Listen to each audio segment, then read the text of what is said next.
Olá galera, parte 2 do nosso material aí. A gente vai falar agora de alguns elementos que aconteceram na Europa, mas que têm uma interferência direta do que acontece no Brasil, tá? Então a gente vai falar de União Ibérica e invasões holandesas.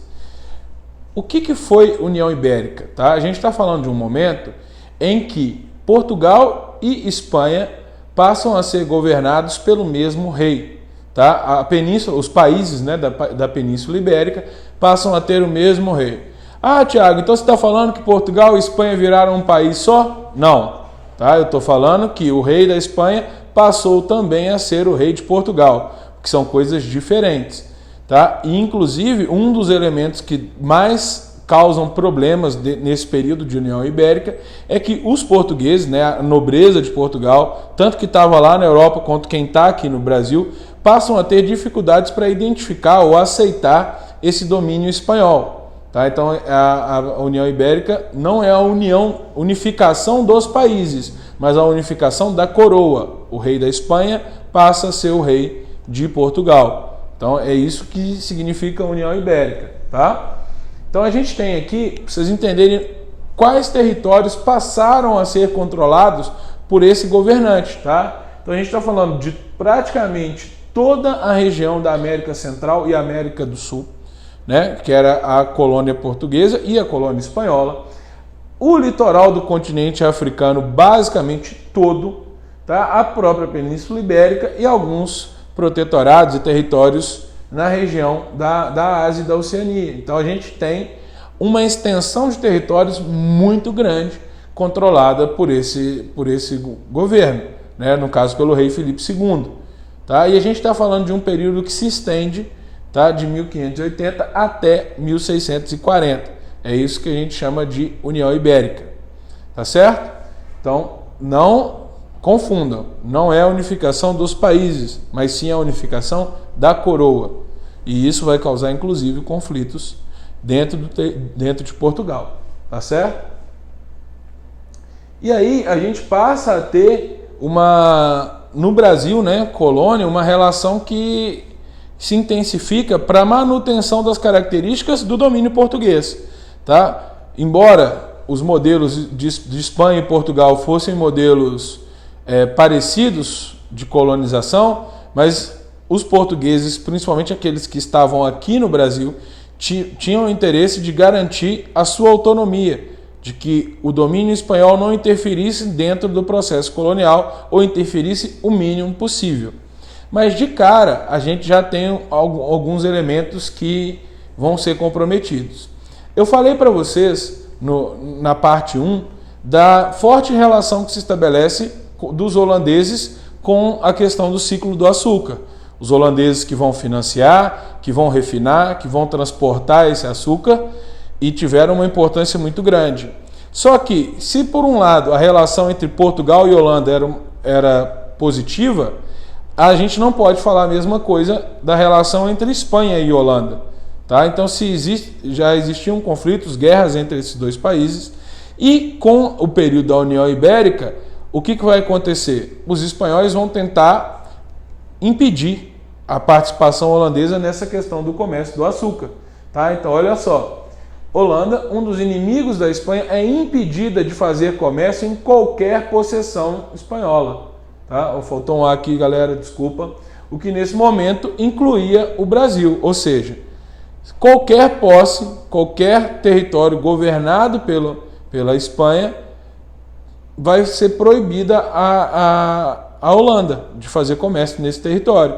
Então, o Brasil também está nesse modelo. Isso causa problemas graves para o comércio do açúcar. Afinal de contas, tanto o dinheiro quanto as embarcações holandesas eram fundamentais nessa produção.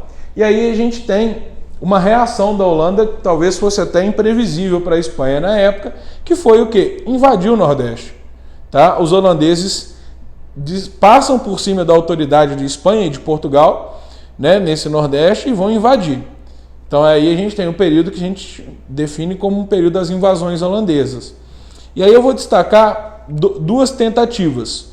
A primeira delas, que aconteceu em Salvador, tá, no ano de 1624, que não deu certo, que foi um fracasso.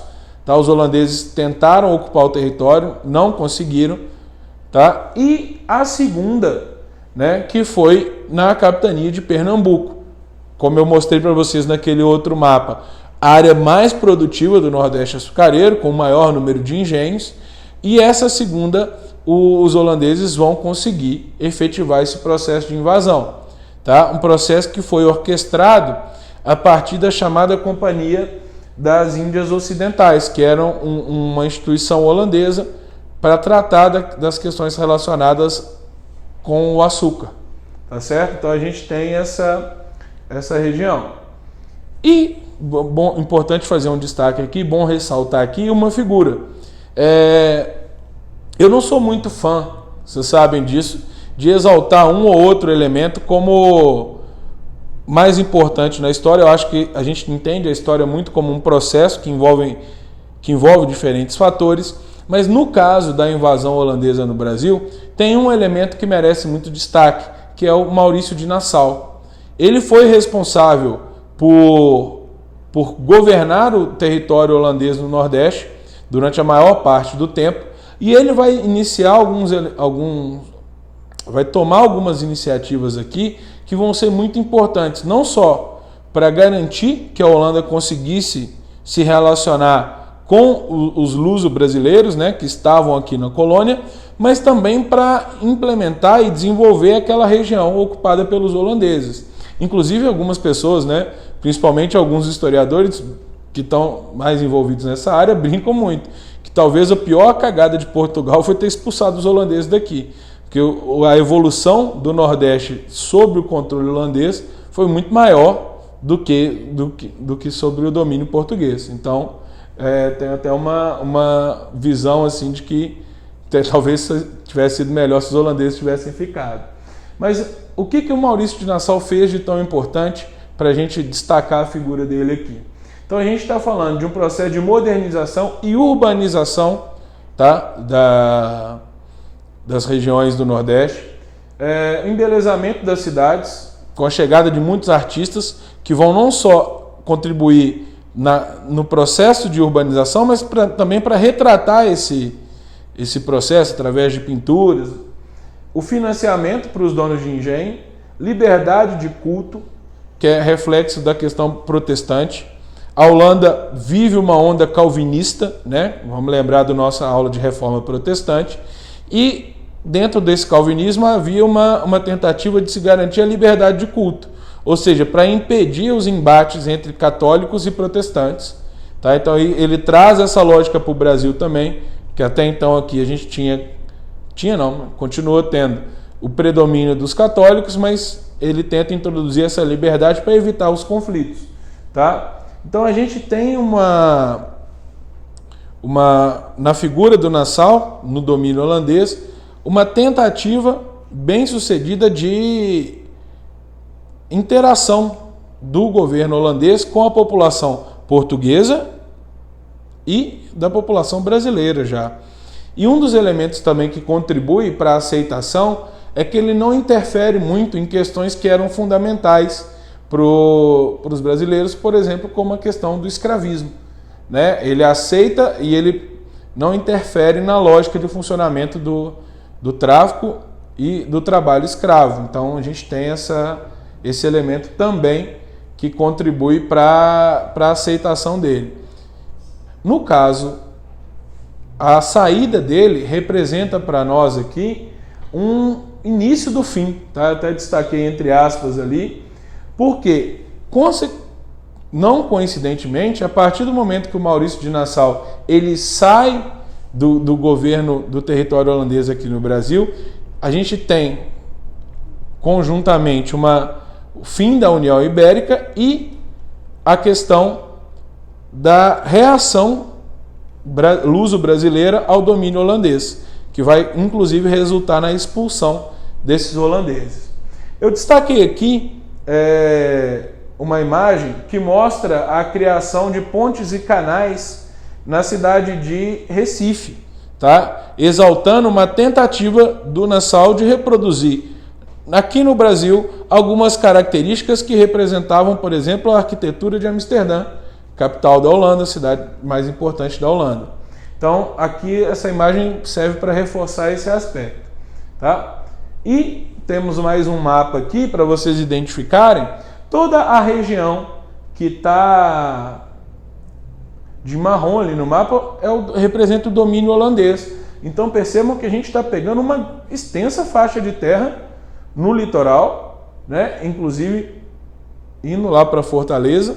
Então a gente tem um domínio muito grande do Nordeste por parte dos holandeses. E principalmente da parte mais rica do Nordeste, que era a parte dedicada à produção do açúcar. Mas com a reação luso-brasileira, a gente tem a chamada insurreição pernambucana, um movimento de conflito, né, que foi liderado por essa população colonial, que resultou no processo de expulsão dos holandeses do Brasil, tá?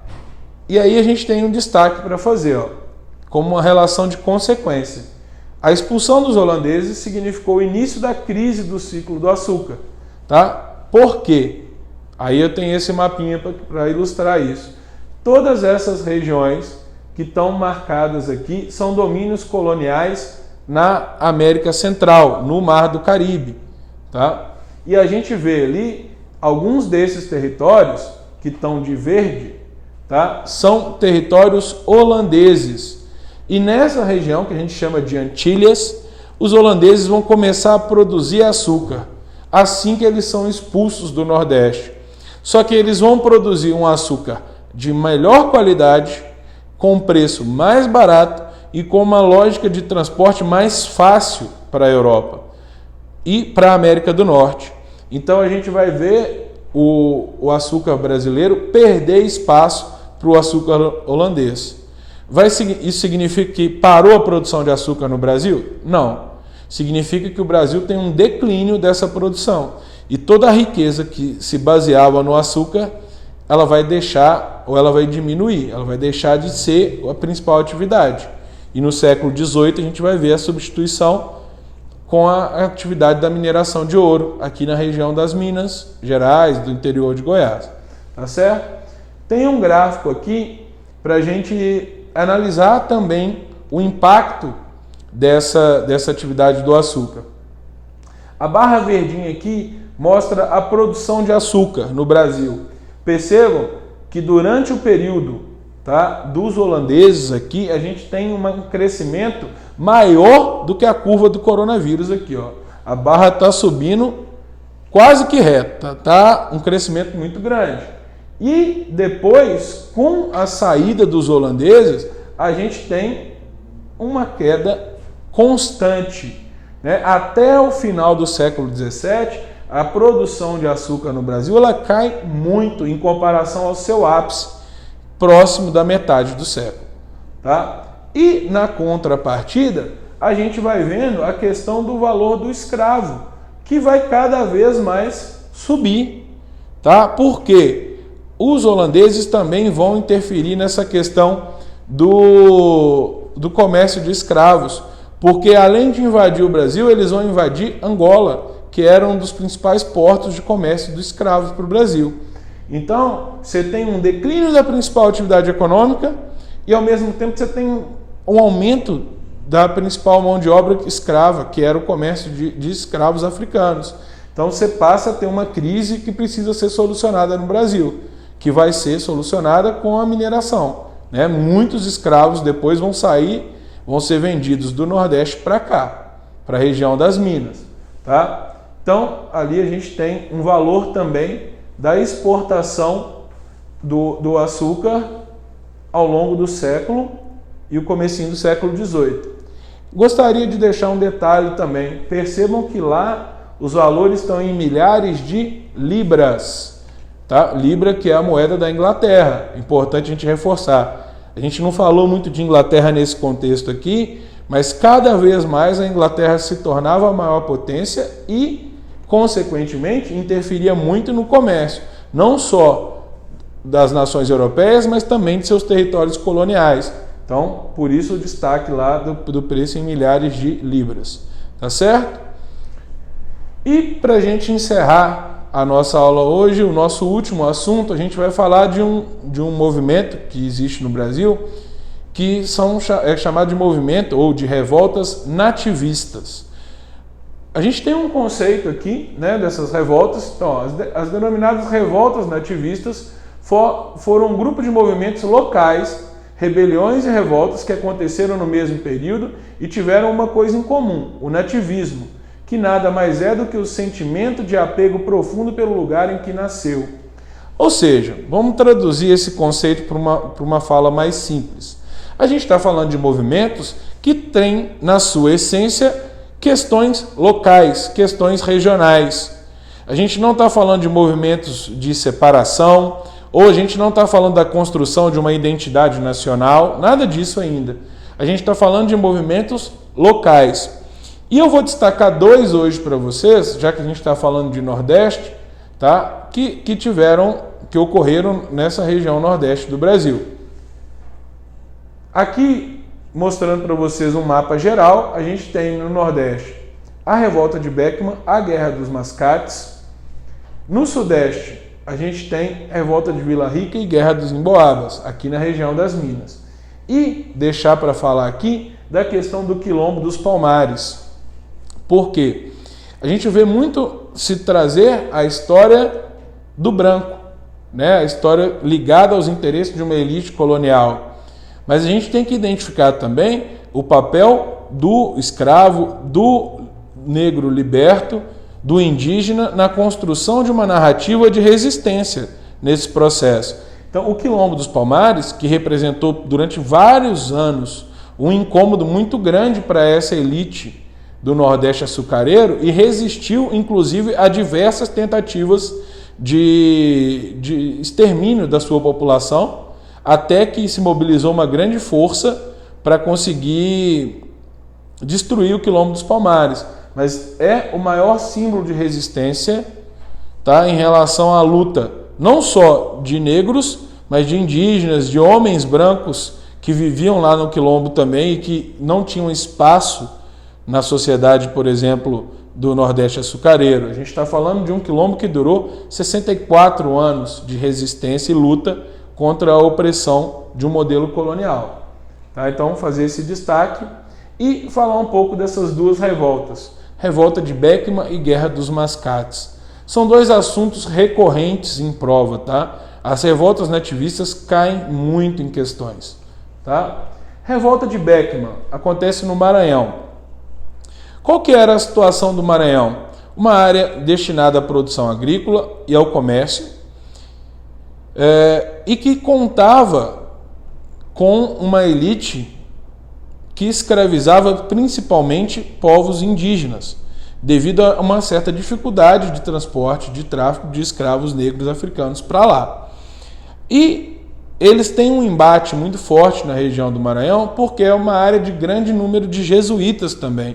E as missões jesuítas, elas tiravam muitas vezes o indígena das mãos desses senhores, né, e levavam para eles serem educados dentro dessas missões, para eles receberem não só a educação no sentido da fé, mas uma educação civilizatória, na visão do europeu. Mas as missões jesuítas representavam uma divergência de interesses entre os padres jesuítas e os senhores de terra no Nordeste que queriam escravizar esses indígenas. E isso abalava não só a questão da mão de obra, mas todo o processo econômico e desenvolvimento dessa região do Maranhão. E nesses embates, o governo colonial não conseguiu ou não cumpriu as promessas feitas para a população ou para essa elite do Maranhão, de envio de escravos, de garantia de monopólio de comércio.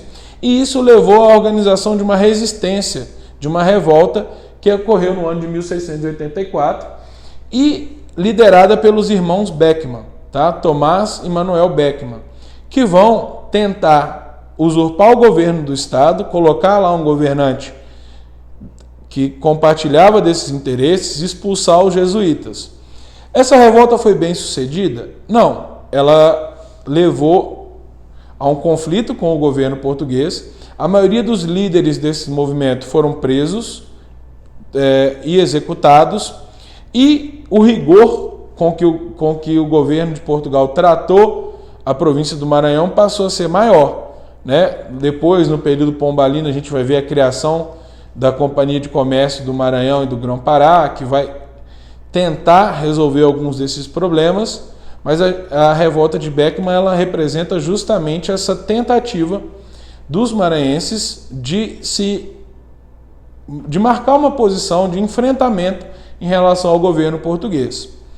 E um outro movimento, que é a chamada Guerra dos Mascates, que traz aí uma questão muito mais local, né, que não envolve nem tanto o governo de Portugal, que é o embate entre os senhores de engenho do Nordeste, da região de Olinda, e os comerciantes de Recife.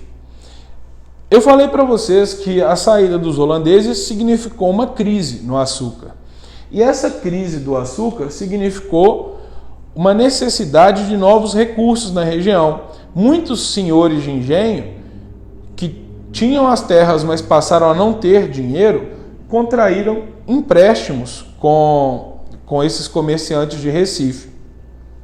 E com o passar do tempo, as relações entre esses dois grupos passam a ser cada vez mais estremecidas. A gente vai ver os senhores de engenho se sentindo ameaçados, inclusive pela cobrança desses empréstimos. E eles vão atacar Recife, né, numa tentativa de consolidar, de marcar uma posição de poder. Não vão ter sucesso nesse processo. E aí sim o governo de Portugal intervém, eleva Recife, que até então não era, a condição de vila, e vai estimular uma reação por parte desses comerciantes. No final das contas, o que a gente tem? Recife acaba se tornando a sede da capitania de Pernambuco, mais um ponto para a gente destacar a crise do açúcar, e esses comerciantes se tornam uma estrutura de poder maior do que os senhores de engenho. Ou seja, a gente está identificando novamente uma crise do açúcar, não só na questão econômica, mas interferindo na questão social e na questão política também. Tá certo? Pessoal, então aqui a gente tem as principais características para abordar sobre Brasil colônia nesse período. Depois a gente ainda vai ter uma aula para falar melhor só sobre a questão da escravidão e analisar esses vários aspectos. Tá? Aqui a gente tem uma questão geral desse período do século XVI e XVII. Qualquer dúvida, estou disponível para vocês lá nos nossos canais, no grupo, no Instagram, do jeito que vocês acharem melhor. Mantenham firmes seus estudos aí, um abraço para vocês, até a próxima.